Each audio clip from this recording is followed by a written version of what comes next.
درود پاک پڑھ لیں۔ اللہم صلی علی سیدنا و مولانا محمد وعلی آل سیدنا و مولانا محمد وبارک وسلم وصلی علیک۔ سامعین محترم، میرے قابل تکریم واجب الاحترام میرے بھائیوں، بزرگوں، دوستوں، جیسا کہ آپ کے علم میں ہے کہ رمضان کی آمد ہے، جو مہمان نواز ہوتے ہیں وہ مہمان کی قدردانی کرتے ہیں، وہ مہمان کی قدردانی کرتے ہیں، اور مہمان نواز بھی اللہ کو پسند ہیں اور قدردان لوگ بھی اللہ کو پسند ہیں۔ اللہ تبارک و تعالیٰ نے قرآن پاک میں کئی جگہ قدردان لوگوں کی تعریف فرمائی ہے، قدردانوں کی تعریف کی ہے۔ تو اس لیے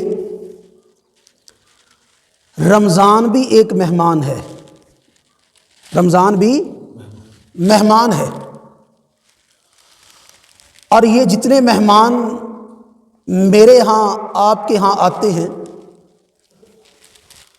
یہ وہ مہمان ہیں کہ جو میری رشتہ داری کی وجہ سے آتے ہیں، میرے تعلق کی وجہ سے آتے ہیں، میرے واسطے کی وجہ سے آتے ہیں۔ لیکن رمضان وہ مہمان ہے جو اللہ کی نسبت سے آتا ہے۔ کس کی نسبت سے؟ اللہ کی نسبت سے، یعنی رمضان اللہ کا بھیجا ہوا مہمان ہے۔ کس کا؟ اللہ کا۔ اب جو شخص بندوں کے بھیجے ہوئے مہمان کی قدر نہ کرے، اس کو دنیا بندہ ہی نہیں کہتی، کہتے یہ بندہ ہی نہیں ہے، اس کے اندر بندیائی نہیں ہے۔ اور اگر کوئی اللہ کے بھیجے ہوئے مہمان کی قدر نہ کرے تو وہ کیسا بندہ ہے؟ اللہ کا مہمان اور مجھ سے اللہ کے مہمان کی قدر نہ ہو تو بڑی بدبختی کی بات ہے، بد نصیبی کی بات ہے۔ اب رمضان آ رہا ہے، اللہ کا مہمان آ رہا ہے، ہم نے کرنا کیا ہے؟ کیا کرنا ہے؟ آج سب سے پہلے رمضان کے آنے سے پہلے ہم نے یہ سوچنا ہے کہ میری زندگی کا مقصد کیا ہے؟ زندگی کا مقصد کیا ہے؟ اللہ نے جو زندگی عطا کی ہے، یہ زندگی، یہ وقت اس کا انمول تحفہ ہے، یہ جو اس کی عطا ہے، اس کا مقصد کیا ہے؟ کیا آج تک بیٹھ کر میں نے، آپ نے سنجیدگی سے اس پر کبھی غور کیا کہ اللہ نے جو زمین پر آدم علیہ السلام کو اتارا اور پھر ان کی نسبت سے اللہ تبارک و تعالیٰ نے ان کی ساری اولاد کو اتارا، تو اس کا مقصد کیا ہے؟ کیا مقصد ہمارے آنے کا یہی ہے کہ میں دنیا میں آیا، کھایا پیا اور دنیا سے چلا گیا؟ اگر یہ مقصد ہے، یہ مقصد جانور ہم سے اچھا پورا کر رہے ہیں، جانور ہم سے اچھا اس کو پورا کر رہے ہیں، بلکہ شاید وہ اس اعتبار سے بہتر ہیں کہ کچھ کھاتے ہیں تو کچھ نفع بھی دیتے ہیں، کچھ کھاتے ہیں تو کچھ نفع بھی دیتے ہیں۔ تو یہ مقصد اگر ہے تو انسان کا یہ مقصد نہیں ہو سکتا، کیونکہ کھانے پینے کے لیے انسان نہیں آیا۔ تو آخر کس مقصد کے لیے آیا ہے؟ کیا اس لیے آیا ہے کہ دنیا میں آیا، عالیشان محل تیار کیا، زیب و زینت آرائش والی زندگی گزاری اور دنیا سے چلا گیا، یہ مقصد ہے، تو مسلمان کا یہ مقصد نہیں ہو سکتا۔ یہ مقصد کافر بہت پورا کر رہے ہیں، کافر یہ مقصد بہت اچھے طریقے سے پورا کر رہے ہیں۔ انہوں نے زندگی کی ساری آرائشیں، ساری آسائشیں اکٹھی کی ہیں، دنیا کے سارے ساز و سامان انہوں نے اکٹھے کیے ہیں، دنیا کی ساری آرام دہ چیزیں اکٹھی کی ہیں۔ آپ ذرا چکر لگائیں اور جا کر دیکھیں گھر کیسے بنائے ہیں، اس کو دروازے کیسے لگے ہیں، اس کی انٹری گیٹ کیسا لگا ہے، اس کے اندر چھت کیسی نقش و نگار والی ہے، فرش کیسے ہیں، قالین کیسے ہیں، کرسیاں اور میز کیسے ہیں، اور دنیا کا سارا ساز و سامان بہت بہتر انہوں نے اکٹھا کیا ہے۔ اگر یہی مقصد ہے تو پھر یہ مسلمان کا مقصد نہیں ہے، کافر اس کو پورا کر رہا ہے، کافر اس کو پورا کر رہا ہے۔ پھر سوچنے کی بات ہے آخر مقصد کیا ہے؟ اگر آ کر کھانا پینا بھی مقصد نہیں، اچھے محل بنانا بھی مقصد نہیں، اچھی زیب و زینت بھی مقصد نہیں، اچھی آرائش نمائش بھی مقصد نہیں، پھر مقصد کیا ہے؟ کیا مقصد ہے؟ اگر دنیا کا مقصد عہدہ اور منصب ہے، وہ فرعون کے پاس بہت بڑا تھا، نمرود کے پاس بہت بڑا تھا، مقصد کیا ہے پھر؟ کیوں بھیجا اللہ نے ہمیں؟ کیوں زمین پر اتارے گئے ہیں؟ تو یاد رکھیے میرا اور آپ کا مقصد وہ ہے جو جناب رسول اللہ صلی اللہ علیہ وسلم کی عملی زندگی ہے، جو جناب رسول اللہ صلی اللہ علیہ وسلم کی عملی زندگی ہے، جو ان کی شاہراہ ہے، جو ان کی سنت ہے، جو ان کا طریقہ ہے، جو ان کا سلیقہ ہے، وہ میری زندگی کا مقصد ہے، وہی میری زندگی ہونی چاہیے۔ جناب رسول اللہ صلی اللہ علیہ وسلم نے زندگی کا مقصد کیا بتایا ہے؟ کیا بتایا مقصد؟ جناب رسول اللہ صلی اللہ علیہ وسلم تشریف لائے، ایک حضور کے صحابی، بڑے مقدس صحابی سیدنا عمر بن خطاب رضی اللہ تعالیٰ عنہ کے بیٹے عبداللہ بن عمر رضی اللہ تعالیٰ عنہ کھڑے ہوئے ہیں، حضور آئے ہیں۔ حضور نے آ کر حضرت عبداللہ بن عمر رضی اللہ تعالیٰ کے کندھے پر ہاتھ رکھا ہے، پیچھے سے تشریف لائے، کندھے پر ہاتھ رکھا تو عبداللہ بن عمر رضی اللہ تعالیٰ فرماتے ہیں اللہ اکبر، انداز دیکھیے تربیت کا، سمجھانے کا انداز حضور کا، بندہ ایک دم متوجہ ہوتا ہے نا۔ عبداللہ بن عمر رضی اللہ تعالیٰ فرماتے ہیں جب ہاتھ میرے کندھوں پر پڑا ہے تو میں نے یوں چہرہ پیچھے جب ہٹایا تو دیکھا جناب رسول اللہ صلی اللہ علیہ وسلم کھڑے، اور میں نے جو ہی چہرہ ہٹایا ہے آپ کے لب مبارک کھل گئے اور ان سے صدا آئی ہے عبداللہ کن فی الدنیا کا انکا غریب، کن فی الدنیا کا انکا غریب او عابر سبیل، اے عبداللہ دنیا میں ایسے ہو جاؤ جیسے راہ چلتا مسافر ہوتا ہے یا جیسے اجنبی ہوتا ہے۔ اجنبی کو کیا تعلق ہے آپ سے؟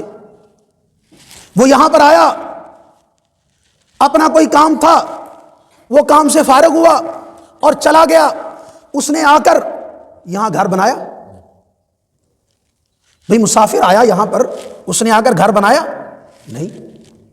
اس نے کوئی بہت بڑا محل بنگلہ تیار کیا، بہت بڑا سامان ساتھ لاد کر لایا؟ کہتے مسافر وہ ہوتا ہے جو ہلکا پھلکا ہو۔ اگر کسی نے سفر کا مزہ لینا ہو نا، سفر کا، تو اسے چاہیے کہ سامان ہلکا پھلکا رکھے، سامان ہلکا پھلکا رکھے۔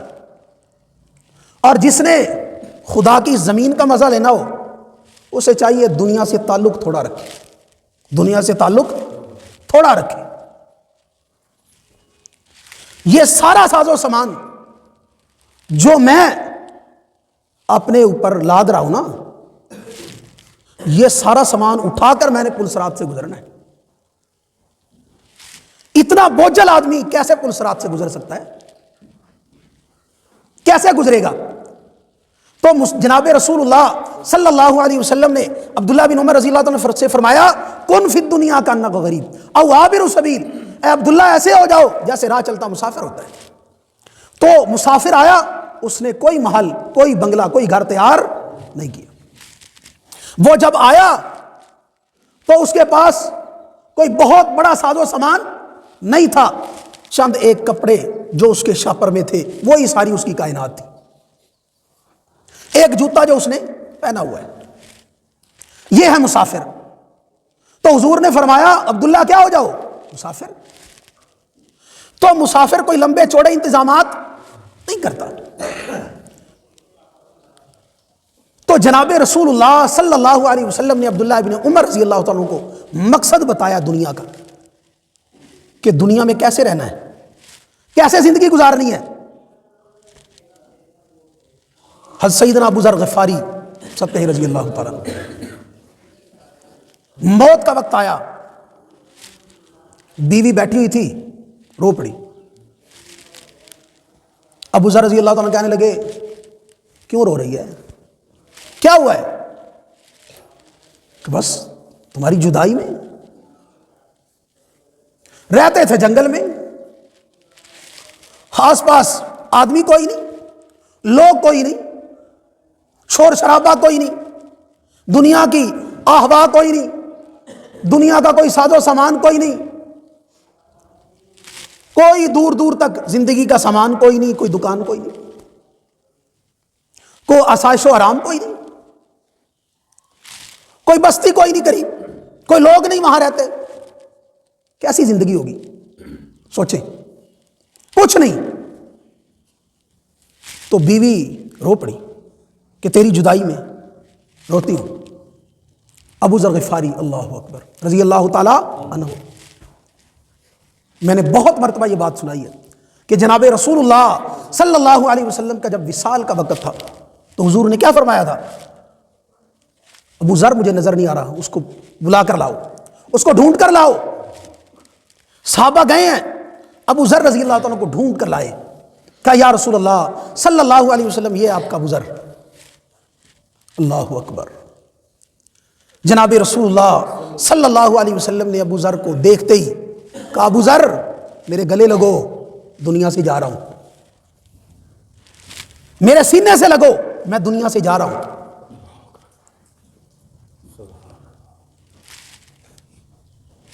حضور اکرم صلی اللہ علیہ وسلم نے اپنے سینے سے لگایا۔ آپ اندازہ کریں کیسی محبت ہوگی۔ علماء لکھتے ہیں کہ جناب رسول اللہ صلی اللہ علیہ وسلم نے جب ابو ذر کو اپنے سینے سے لگایا، سینے سے لگا کر دنیا کی ساری حسرتیں، دنیا کی ساری خواہشیں حضور نے ابو ذر کے سینے سے ختم کر دی، ختم کر دی۔ ہر چیز دل سے خواہش ہی نکل گئی، ہر چیز کی، دنیا کمانے کی خواہش، دنیا جمع کرنے کی خواہش، مال جمع کرنے کی خواہش، مال سے محل بنانے کی خواہش، مال سے دنیا بنانے کی خواہش، مال سے عہدے کی خواہش، ہر خواہش دل سے رخصت ہو گئی، ہر تمنا دل سے رخصت ہو گئی، ہر تمنا دل سے رخصت ہو گئی۔ اب تو آجا، اب تو خلوت ہو گئی۔ اللہ والے کا شعر ہے، اللہ کو کہتا ہے، اللہ کو ہر تمنا دل سے رخصت ہو گئی، ہر تمنا دل سے رخصت ہو گئی، اب تو آجا، اب تو آجا، اب تو خلوت ہو گئی، اب تیرے سوا میرے دل میں رہا کوئی نہیں، تیرے سوا دل میں کچھ نہیں رہا، اب تو آجا۔ تو جناب رسول اللہ صلی اللہ علیہ وسلم نے سینے سے لگایا ابو ذر رضی اللہ عنہ کو اور ساری خواہشوں کو رخصت کر دیا۔ تو حضرت ابو ذر رضی اللہ تعالیٰ عنہ، وصال کا وقت تھا، بیوی رونے لگی تو کہا کیوں رو رہی ہے؟ کہ تمہاری جدائی میں۔ کہا یہ تو کوئی رونے کی وجہ نہیں، بس میرے لیے ایک دعا کرو، کہ ابو ذر اے تو سامان تھوڑا سا ہی، پل صراط سے آرام سے گزر جائے۔ پل صراط سے کیسے گزر جائے؟ آسانی سے گزر جائے پل صراط سے، کیونکہ جن کے بوجھ بہت ہوں گے وہ پل صراط سے گزر نہیں سکیں گے۔ جن کے کندھوں پر ظلموں کا بوجھ، گناہوں کا بوجھ، دوسروں کے حقوق کا بوجھ، زیادتیوں کا بوجھ، جو اتنے سارے بوجھ لاد کر پل صراط سے گزرنا چاہے گا، پل صراط سے گزر نہیں سکے گا، پل صراط سے گزر نہیں سکے گا۔ بڑی عجیب بات یاد آ گئی، محمد شاہ افغانستان کا بادشاہ گزرا ہے، یہ کہیں شکار کے لیے نکلا، اس کی پولیس سرکاریں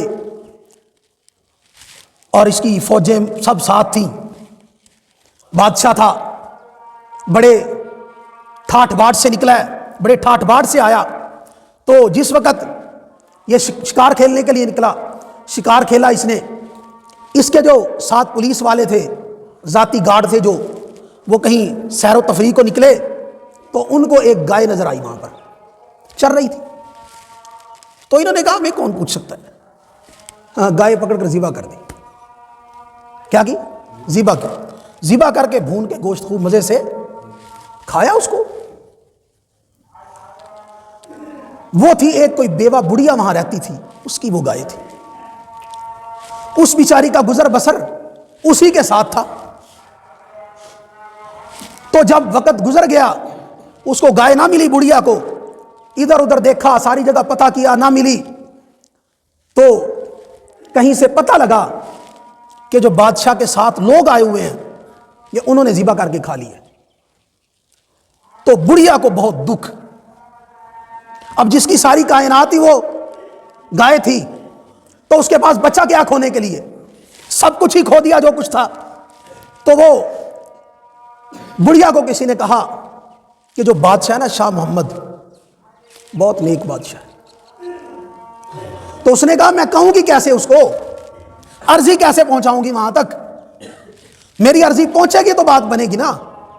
تو اس نے سمجھایا کہ بادشاہ نے یہ جو فلاں پل ہے وہاں سے گزرے گا، اس کا راستہ یہی ہے، واپسی ادھر سے جانا ہے اس نے، تو تم اس پل پر بادشاہ کا انتظار کرنا، اس پل پر بادشاہ کا انتظار کرنا۔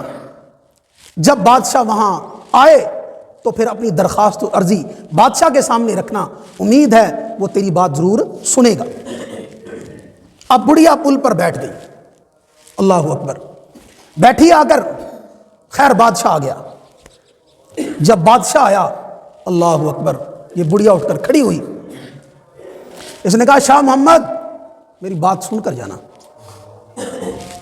تو اس نے اپنی سواری روک لی۔ جب اس نے سواری روکی، اللہ اکبر اللہ اکبر، اس بڑھیا نے کہا شاہ محمد بس ایک ہی لفظ میں مجھے جواب چاہیے کہ تو جو میری گائے ہے اس کا حساب اس پل پر دے گا یا قیامت والے پل پر، بس ایک لفظ چاہیے۔ بادشاہ تھا نیک دل، رحم دل، ڈر گیا، ایک دم سواری سے نیچے اتر گیا، کہا بڑھیا کیا ہوا ہے، دوبارہ قیامت کا نام نہ لینا، دوبارہ پل صراط کا نام نہ لینا، بڑا مشکل مرحلہ ہے، تو میرے سر پہ کون سا بوجھ لادنا چاہتی ہے، جو تو نے تیرا حساب ہے آج اسی پل پر چکتا کر لے، پل صراط پر میرا گریبان نہ پکڑنا۔ تو بڑھیا نے اپنی کہانی سنائی کہ یہ میری کہانی ہے، تیرے جو تیرے ساتھ ہیں، یہ تیرے محافظ، تیرے گارڈ، تیرے پولیس والے، انہوں نے میری گائے ذبح کر کے کھا ڈالی ہے۔ خیر بادشاہ نے اس کا حساب وہیں پر کیا کر دیا، چکتا کر دیا۔ تو یاد رکھیں اگر اس دنیا والے پل پر ہم نے اپنے حساب نہ دیے تو وہاں جو پل صراط کا حساب ہے نا وہ بڑا سخت ہوگا، وہ حساب دینے مشکل ہو جائیں گے۔ اگر وہاں کھاتے کھل گئے نا، وہاں رجسٹر ہمارے کھل گئے تو پھر اللہ کے سامنے جواب کی کوئی صورت نہیں بنے گی، جواب کی کوئی صورت نہیں بنے گی۔ سیدہ عائشہ صدیقہ رضی اللہ تعالیٰ نے سوال کیا، یا رسول اللہ صلی اللہ علیہ وسلم قرآن تو یہ کہتا ہے فسوف یحاسب حسابا یسیرا کہ حساب بڑا آسان ہوگا، اور آپ بار بار ہمیں ڈراتے ہیں، آپ بار بار ہمیں ڈراتے ہیں۔ تو یہ قرآن کی آیت کہتی ہے کہ حساب بڑا آسان ہوگا۔ جناب رسول اللہ صلی اللہ علیہ وسلم نے فرمایا عائشہ حساب اس کا آسان ہوگا جس سے رب حساب نہ لے، جس کا کھاتہ وہاں پر کھل گیا، جس کا رجسٹر وہاں پر کھل گیا، اس کا حساب پھر آسان نہیں ہوگا، اس کا وہاں سے بچ کر نکلنا آسان نہیں ہوگا، پھر بڑا مشکل کام ہے۔ اس لیے یہ حساب سارے چکتے یہی کرنے ہم نے، یہی تو رمضان آ رہا ہے، رمضان اللہ ہمیں بخشش کا ایک بہانہ دے رہا ہے، پھر دے رہا ہے کہ لے لو بخشش، کروا لو بخشش، بخشے بخشائے حاضر ہونا میرے حضور، بخشے بخشائے آنا، اپنے کندھوں پر گناہوں کے بوجھ لاد کر نہ لانا، دوسروں کے حقوق کے بوجھ لاد کر نہ لانا، ظلموں کے بوجھ لاد کر اپنے کندھوں پر نہ آنا۔ تو اس لیے زندگی کا مقصد کیا ہے؟ کیوں اللہ نے بھیجا ہمیں؟ آج تک کیسی افسوس کی بات ہے کہ میری عمر بھی 40 سال کے لگ بھگ ہو گئی، کسی کی 60 سال ہو گئی، کسی کی 50 سال ہو گئی، کسی کی 70 سال ہو گئی، آج تک 5 منٹ بیٹھ کر یہ سوچنے کو نہیں ملے کہ میں کیوں آیا ہوں، نہیں ملے ابھی، کیونکہ جب ملیں گے پھر رخ کیا ہو جائے گا؟ سیدھا منہ میرا کدھر؟ کھانے کا۔ نماز تب ہوتی ہے جب رخ کیا ہو جائے؟ صحیح ہو جائے۔ تو زندگی تب ٹھیک ہوگی، کامیابی تب ملے گی جب زندگی کا رخ صحیح ہو جائے گا، زندگی کا رخ کیا ہو جائے گا؟ صحیح۔ تو اس لیے کس لیے آئے زندگی میں، دنیا میں؟ سب سے پہلے اب ہم نے یہ سوچنا ہے، اور یہ سوچ کر اگر تو میری زندگی میری مرضی کے مطابق گزر رہی ہے، پھر سوچنا ہے کہ اس کا انجام کیا ہوگا، اور اگر میری زندگی مولا کی مرضی کے مطابق گزر رہی ہے پھر سوچنا ہے انعام کیا ہوگا۔ انعام اگر میری مرضی کے مطابق ہے تو انجام کیا ہوگا، اگر اللہ کی مرضی کے مطابق ہے تو انعام کیا ہوگا۔ رگڑے پہ رگڑے لاکھ جب کھاتا ہے دل، رگڑے پہ رگڑے لاکھ جب کھاتا ہے دل، دل بڑی مشکل سے بن پاتا ہے دل بڑی مشکل سے بن پاتا ہے دل۔ عمر کٹ گئی اس افہام اور تفہیم میں، عمر کٹ گئی اس افہام اور تفہیم میں، میں سمجھاتا ہوں دل کو اور مجھ کو سمجھاتا ہے دل، میں سمجھاتا ہوں دل کو اور مجھ کو سمجھاتا ہے دل۔ رستے کا علم ہم کو نہ منزل کی خبر، رستے کا علم ہم کو نہ منزل کی خبر، جا رہے ہیں بس جدھر ہمیں لیے جاتا ہے دل۔ جدھر اللہ بلا رہا ہے ادھر نہیں جا رہے ہیں، جدھر دل بلا رہا ہے، جو دل کی آواز ہے، جو خواہش کی آواز ہے، اس پہ چل رہے ہیں۔ آخری بات، یہ بلوچستان کا پہلا گورنر تھا غالباً، وہ بیٹھا ہوا تھا، بڑا نیک دل تھا، ہمارے پاکستان بلوچستان کا پہلا جو گورنر تھا، وہ بیٹھا ہوا تھا تو چند لوگ آئے، ان کے پاس بریف کیس بھی تھے بڑے بڑے پیسوں کے، اور ساتھ بندوقیں بھی تھی۔ وہ آ کر اس کے ٹیبل پر بیٹھ گئے،